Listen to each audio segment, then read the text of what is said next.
Last night I went for a walk and made a video straight live to Facebook on the Roman ruins at Piercebridge, but it was dark and there was a few factual inaccuracies because literally I was talking off the cuff.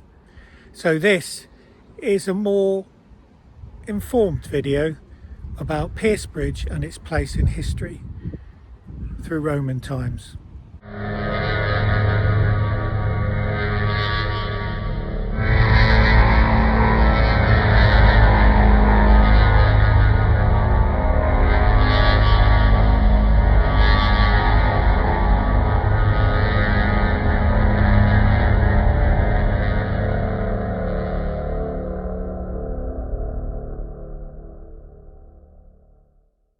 This is a peaceful village of Piercebridge, just near Darlington, and at a time in the 70s, about 75 I believe, they were going to build a housing estate and they were going to knock down the two cottages there, the left hand one being mine, and make an access road to an estate which was going to encompass all of this enclosure here.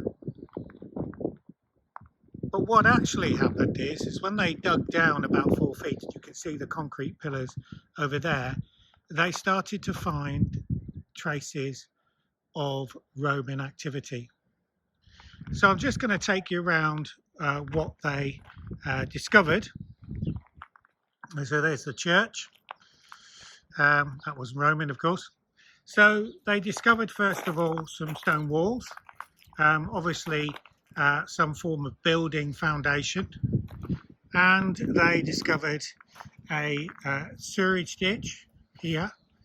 Although these slabs on top of the ditches seem like they belong there to cover it, they don't. These are actually wall panels. These would have been decorated and painted, and over here then the actual ditch goes under the road there, the drainage. There's a piece of guttering, so that would have come off an enormous building, just much like the plastic guttering we got there today, but now this one's made of stone.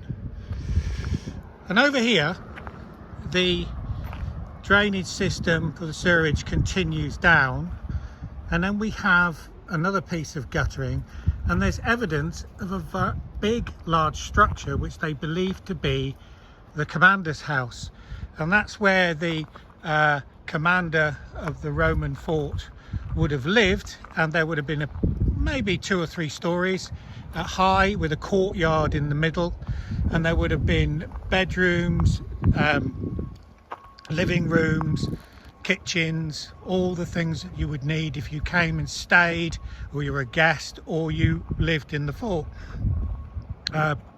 It would have been quite a wealthy lifestyle, basically. So what you're seeing here is, if you look over to the wall there, you can see the original ground level over by the concrete, over by the fence there. So this would have been all underground, and what it was is the foundations and the hypercourse for the Roman building.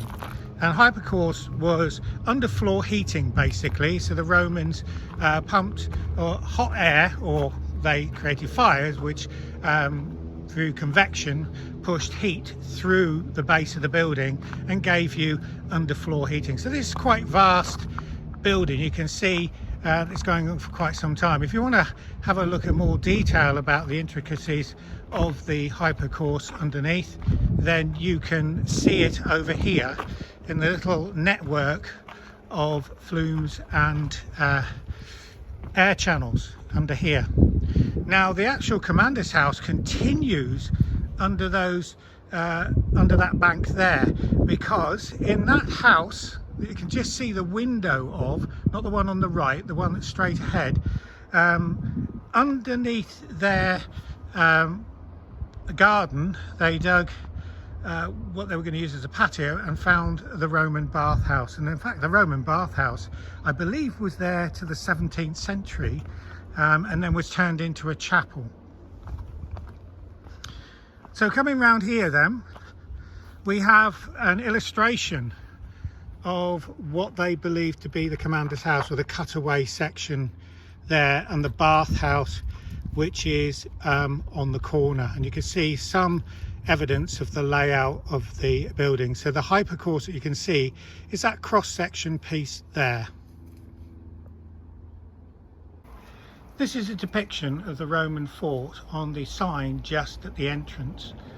And we can see now, if I zoom in, you can see that we have the fort here.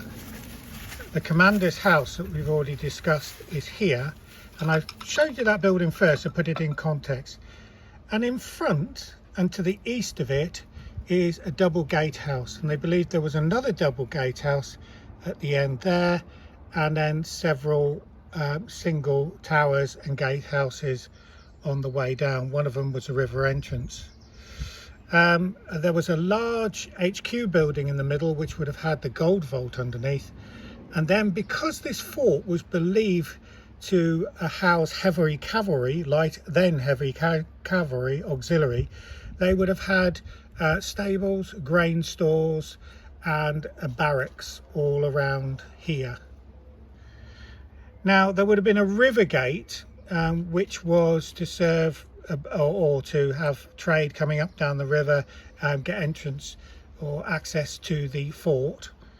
And then you would have had a defensive ditch on the outside going all the way round here, and outside of the fort would have been a village, and this is to the east, and I'll talk about that more in a minute. And then right over here we have Deer Street, and that's where it crosses the river here, where the first Roman bridge, which is actually swept away, and then later on they built another one which was much more substantial. So what we're going to look at now is the actual gatehouse here and how it fits into context with what we've already seen.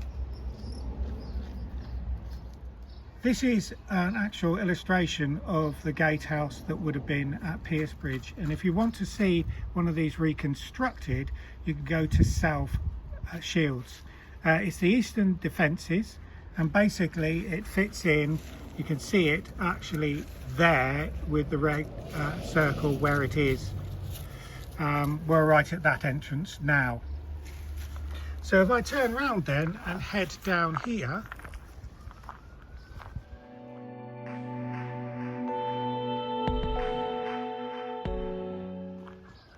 we are now coming up to the wall which goes right across there. You can see the foundations of the wall in front of the commander's house, which we looked at earlier, and that wall would have been an 8-foot wall with castellations and some sort of rampart on top, which they could walk down. In front of us here we've got the central pillar of one of the double arches there, and if we go through here we'll be going underneath the arches, and there's the central pillar of the other side, and the arch there and an arch there. Over here would have been part of the tower where you would have had the steps going up to the middle and top floor, and there's where the wall carries on down that way. And again we have the other side of the gatehouse. If we walk under the arch here, like a guard room, and you can see the wall going down that way there. There's the village at the moment, and it is totally built inside of the fort.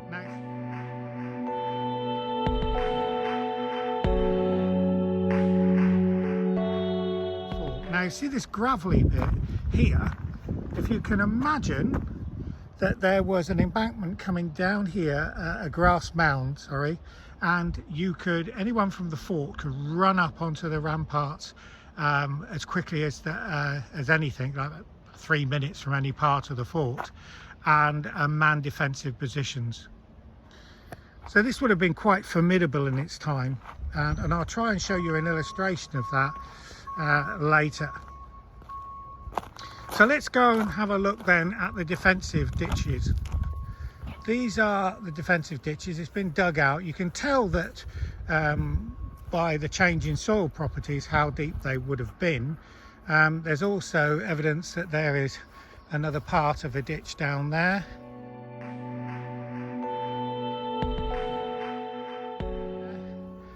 And we have some sort of defences this side of the wall, remembering that the wall went all the way down here. But have a look at these marks in the ground, which are denoted by stones. These are believed to have been spikes, big wooden stakes at an angle like that.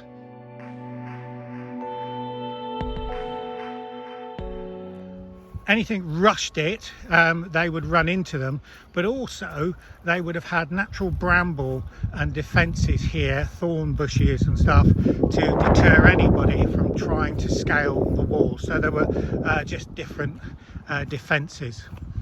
We're now looking west back at the gatehouse, and what would have been presented to you in front would be the gatehouse itself. And if I just lift it up, you can see the pillars in the front there, and then the large wall which would have had castellations on top. And you can see that you've got a second floor and castellations on top of the gatehouse as well as on the wall. Remember, there's a grass mound the other side, so if we look down there, that would have been the fort that you'll be looking at all the way down there. Here we are looking at the same view. On the left is the virtual view, on the right is Piercebridge as it is now, and we're looking in the rough area. So what I'm going to do is start the video here, and then I'm going to attempt to go in the same position on the actual virtual view. So bear with me with this, it's a bit tricky.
And that's it.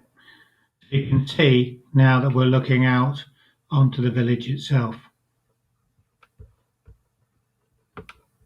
But interesting, there's a building there and a building there. Now they would have been temples, because they often had temples outside of the fort.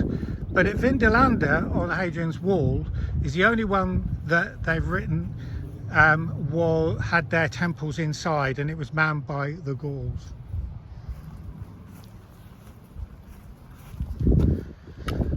go through the gate here,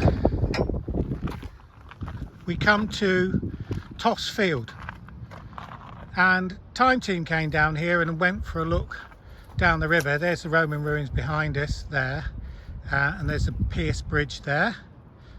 That's the bridge, and there would have been just about halfway down the tree line would have been the first of the Roman bridges, and then the second one would have been in line with that house going across the front of us, the road, and then the later pontoon bridge with concrete foundations. So there's a depiction of the actual vicus, and that's the village outside of the fort, and you can see then the evidence of it via these crop marks here that can be seen from an aerial view.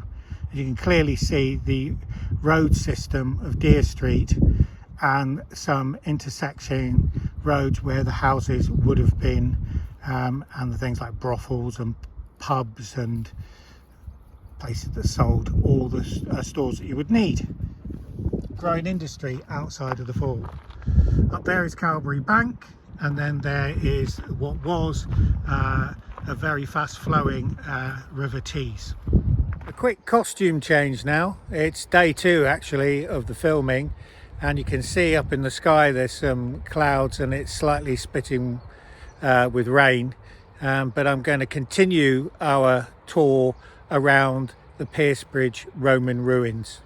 What we're going to do is walk along parallel to the fort wall, which is over there. You can see it past the bench and the ditch, and we're going to carry on down this parallel track because we're going to go to where the corner of the fort would have been, which incidentally has still a feature that can be seen, although it's on farmland and it might be very difficult. I might have to zoom in a bit to see it, but if not, there's a plaque giving a sort of reconstruction of what is there, and I'm just going to give you a sense of how long the wall was as I walk down here. Remember, we started at about as you look at the gatehouse into the fort, we started on the right hand side of the gatehouse and we're walking down the full length of one half of the wall. Remember, if I was going the other way from the gatehouse, it would be equal distance. So it might give you some idea of how big this fort was.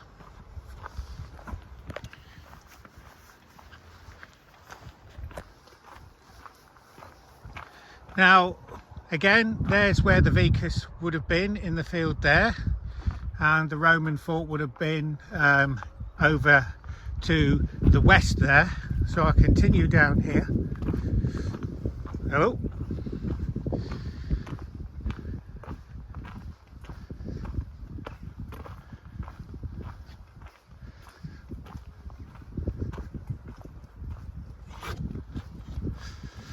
Right, we're just going to come up to this sign, and this sign shows you the latrine block, you know, the latrine block, and basically that's how you went to the toilet in Roman times. There's some words that you can read about it. So that's what it looked like when it was excavated. Basically they were communal toilets, and you can see in context on the plans here, we have sort of walked down parallel to the wall down this track from the gatehouse, and we're about there on the sign. So if I look across there in a minute, you will see that in the corner there was a latrine, there was a bathhouse in this corner, and possibly a latrine over that side within one of the corner towers. So there's the house over there, and if you look at it in context with the house there, and right in front of it, you can't really make it out, although I'll try and zoom in. You can just make out the walls underneath there. It's a bit, the grass is a bit long, but you can see it just left of that sort of cylinder there. So that was the corner of the fortification. I'm now standing on the bridge at Piercebridge, and I'm going to give you the context so that you can see how the River Tees went alongside the Roman fort, and some information on the possible locations of the bridges that the Romans and the tribe that were dominant in this area, the Briganti tribe, built. So there's the River Tees going down there, and you've got the George Hotel on the right there, and there is Toss Field. There's a mock tower there, but behind that tower and those bushes there is the Roman ruins, and that's the central village itself.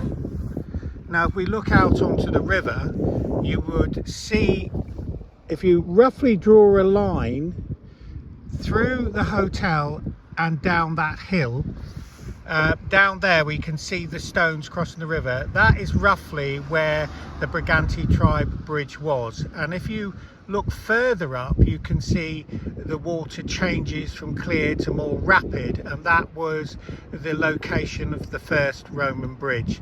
And then beyond that was a more substantial bridge, although that is a consensus by archaeologists, but there are other opinions that that may have been something else. But for now we'll just call it a Roman bridge, in line with what the archaeologists say. We're now on the other side of the bridge looking west, and to the north is where the Roman fort stood. Here's the bridge, and there's the George the other side, and that's looking south, and then we come across to the village to the north, and then there's that tree line. So behind that tree line would have been the south end of the fort, and through that tree line there would have been access to the gatehouse on the south side. Obviously there may not have been trees there then, but you can see the River Tees and the context there. And then you would have had, going, if you go through that gateway there and up onto the hill, was the route of the old Briganti tribe roadway or pathway. We're now the other side of the River Tees, and we've come along past the George and down to where the original route of Deer Street would be. So just to give you some context, there's the fort there and the modern day bridge of which we've just walked across. We've come past the George here, and we're in a car park just here. And Deer Street, and I'll show you in a minute, goes all the way down there, all the way across Toss Field, past the Vicus, which is there, and then on. Later on, the archaeological consensus is that Deer Street was diverted across here over a new, more substantial bridge, and then joined back up with Deer Street here. But we'll talk about the other alternative idea when we get down there. So let's have a walk down to the bridge. Now we're coming to the river, but as you can see it's all overgrown at the moment. You can usually see in the winter right down to the river, but I'm going to have to walk round on the new path to the right and then look down the hill, and you can just see the river over there. So where that tree line ends, the Deer Street would have carried on across the river there, and there would have been the first wooden bridge.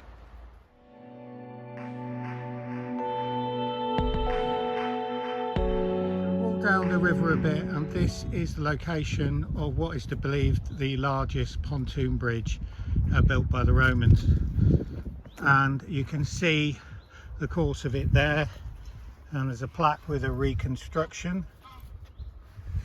And you can see right at the end here,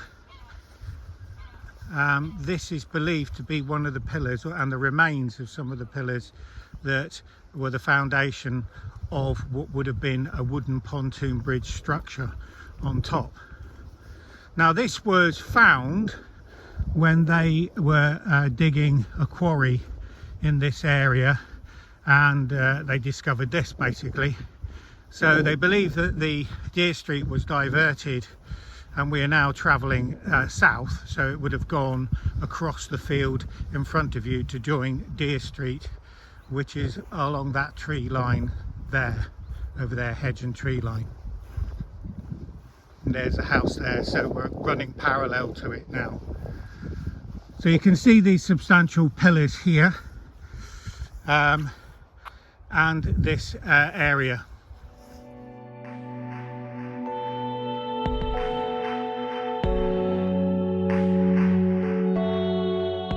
So what I'm going to do now is just show you the village, which was built literally inside the fort, so that you can get some context about the size of the fort. So I'm now facing east, and that's the entrance to the Roman ruins, as per the depiction I've done, and I'm just going to go around to the south, and the wall would have gone behind those houses there. And it actually, if you look at the plans, it would have gone partially through the houses on the end there, and then round the back of the houses on the other side of the green there. So it's quite an open space, and all this space, the road wouldn't have been here, but the gatehouse would have been down the end towards the pub. You see the grey building right on the end of the road. I'll just go over there and show you that.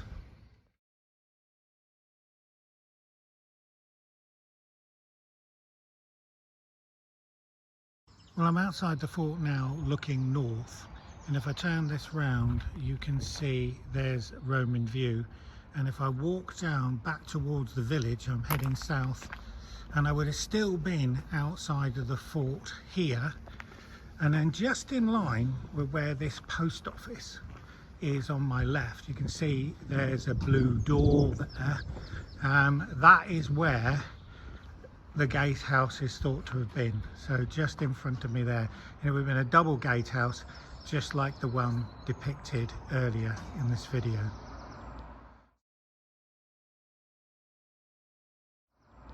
So that's it, that's Roman Piercebridge. So if you just stay on for a little while, I'll talk about the next video, which features the Briganti tribe.